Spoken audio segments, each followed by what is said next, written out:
What's good, Spurs Knights? It's your boy Clan, the Spurs fan. I'm here with a brand new video, and I'm going live, of course. And I wanted to talk about some buyouts. And the reason why I'm going live is because today is one of those days. I'm not going to have time to really edit it, but I did want to get my thoughts out there before something goes down as far as buyouts. So there's a few available buyouts for the San Antonio Spurs, and when we go through and we think about them, I think some key ones will be Enes Kanter, um, even Zebo, Zach Randolph, uh, Markeith Morris, and Omri Caspi.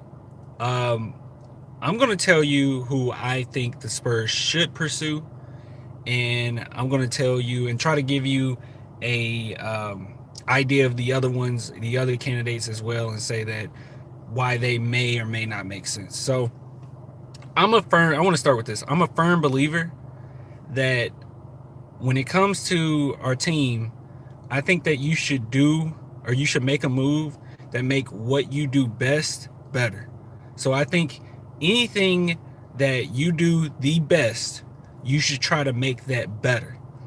I feel almost as if we go after a guy that tries to compensate for something that the other teammates are not doing well, I feel like we might dilute some of the things that we do well.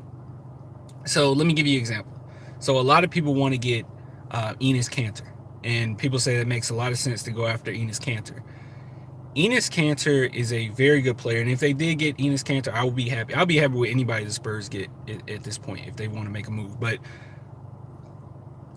I'll just be honest. I'm not crazy about the move of getting Enes Kanter, and the reason why I'm not crazy about getting Enes Kanter is because he is a rebounder, he is a decent defender, but I feel almost as if we will be getting him for those things when we have players that's capable of that. For instance, we're not playing Pau Gasol. We're playing two centers right now. Well, really, we're making one of our power forward center, and we're basically running two centers. We're not giving Pau Gasol any playing time. So I think that if you go and get an Enes Kanter and say, hey, he's going to be better than Powell, I don't know if that's necessarily true. Maybe it's just the fact that the Spurs looked at analytics and they see what works best for this group of guys as a collective group. And maybe Pau Gasol just isn't fitting into what they have going on. And if Pau Gasol doesn't fit into what they have going on, I have a hard time believing that another center is going to come straight in and do a fabulous job if what they need out of Pau, because Pau Gasol is actually a really good rebounder. Because I know a lot of people have messaged me about Enes Kanter and saying his rebound is phenomenal. Pau Gasol can rebound the ball. I know there's a lot of things that Pau isn't doing well, and it's really attitude, but that goes throughout the entire team. It's attitude. So let me go back to what I was saying with how I think we should handle this buyout situation. I really believe that we should go after a Omri Caspi. And let me see if y'all guys talking about.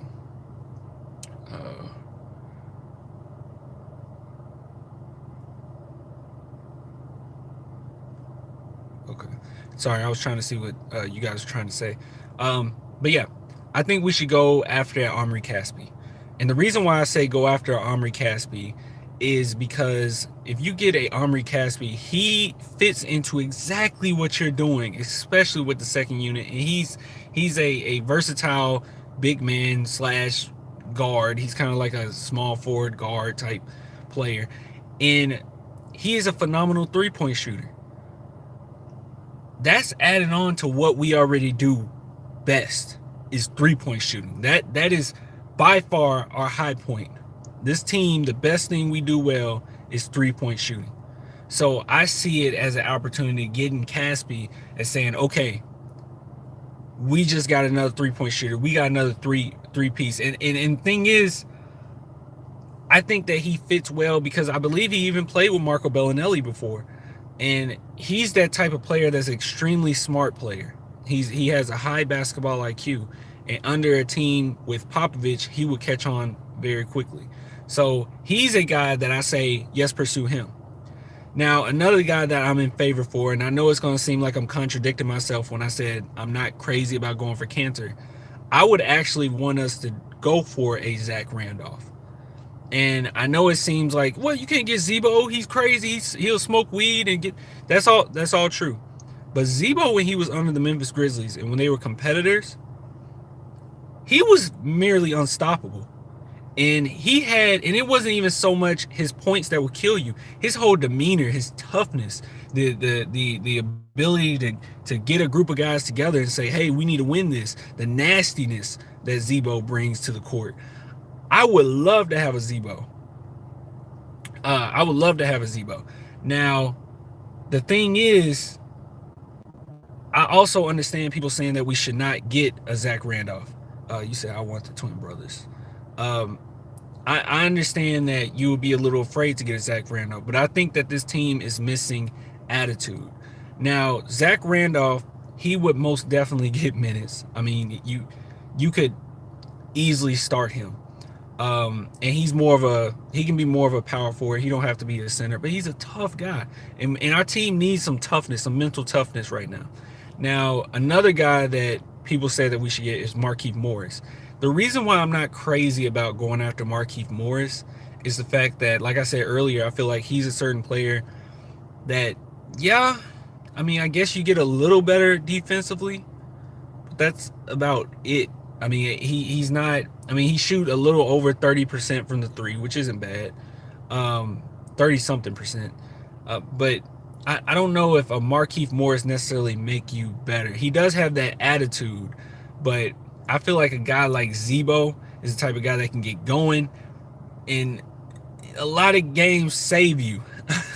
And Markieff Morris, I don't see him as one of those guys. But my prime candidate, as far as who the Spurs should get, will be Omri Caspi by far. I think that he will add on to what you do best. I think that he is the type of guy.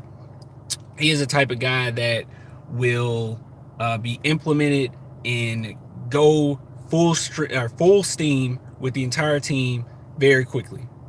And I don't see I don't see other candidates that wouldn't fit in, who would fit in better than Omri Caspi. Dude can shoot his ass off. He's a very versatile player, and I understand a lot of people having different perspectives on who we should get, what we should do. But here's the thing: at some point in this season, we were beating teams by 40 points, and it wasn't just one game, it wasn't just two games. It was a stretch where teams were scoring under 100 points, and we were killing them. Really killing them. And we did that by 3-point shooting and good defense. I have a hard time believing that this team cannot get back to the defense that they played earlier this season. That wasn't just a fluke. They did it too many games in a row for that to be a fluke. Of course, we need Derek White back. But this personnel, a lot of stuff that I'm seeing from this team, I was at the game last night. And really, it's effort. I mean, Avery Bradley scored so many points, and he looked like he was his most uncomfortable when Patty Mills was on him.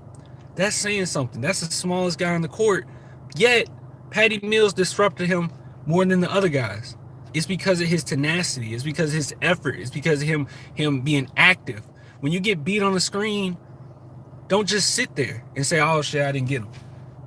If you have to, flop. Do whatever you have to do to show that you're trying, to show that you're giving the ultimate effort, and you will get benefited in the long run. I think part of the reason DeMar DeRozan isn't getting some of the calls that he should be getting is because he's showing a little effort on this end, and then on defense he's kind of, damn, I didn't get there, so I can't really guard him. And it's like you can't do that. You got to give the ultimate effort, and you will get rewarded for it. Even somebody like LeBron James, who don't get rewarded a lot of foul calls. Sometimes, especially at his age now, but sometimes LeBron James on defense, he doesn't run down the court. He just sits there and kind of walks around, lets somebody else guard him. You don't get rewarded that way. So I think it's really an effort thing. I have a hard time believing that this team isn't capable of playing decent defense. And I'm not going to go here and say, okay, let's go get this guy so we can improve our defense. You don't want to go get one guy, just so your defense gets better. You have to play a collective, good defensive scheme efficiently. They haven't been running the triangle 2 decently. They haven't been running the 3-2 decently. They've been half-assing on man-to-man. That isn't just personnel. That's just up here. You have to execute every single play. And there was even times in the game yesterday that I saw our San Antonio Spurs playing great defense. So I'm not going to go and jump on the bandwagon and say, let's get rid of this guy or let's go get this guy for defense. I say, what you do best, make it better. Now, the one thing that this team does not have is a little crazy. So that's when I jump in and say, let's get a Zebo. You need a little crazy. You need that guy that pumps you up, pumps your blood. It almost every single championship team has had it. If you look at the Cleveland Cavaliers, the last time they won a championship, they had it. J.R. Smith, the crazy guy. Tristan Thompson, these some nasty individuals on the court at times.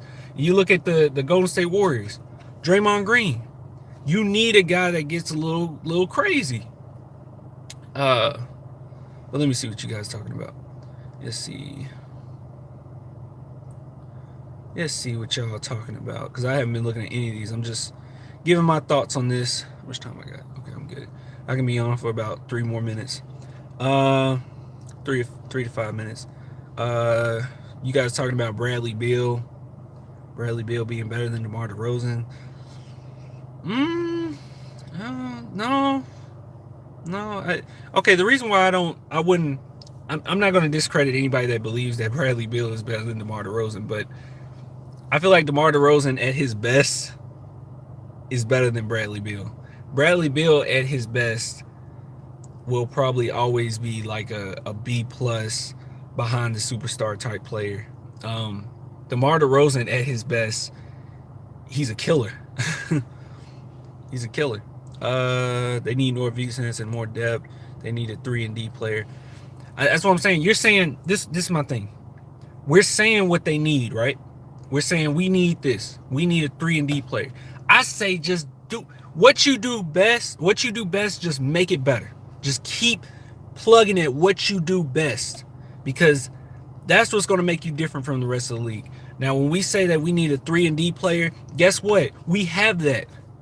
But he doesn't get minutes. Don't forget that Dante Cunningham can play defense. People believe that Dante Cunningham can't play. Dante Cunningham is good. We're just not playing them. It's analytics here. The Spurs are playing the odds. They see that with our three-point shooters, we are more efficient and we win more games that way when they get more minutes. That's why they play things the way they play. They don't do it just to do it. So we have the guys even coming into the season where the Spurs said, we're going to need this type of player. We're going to need this type of player. They got those type of players. And when these players start to get the minutes, they see that this works better.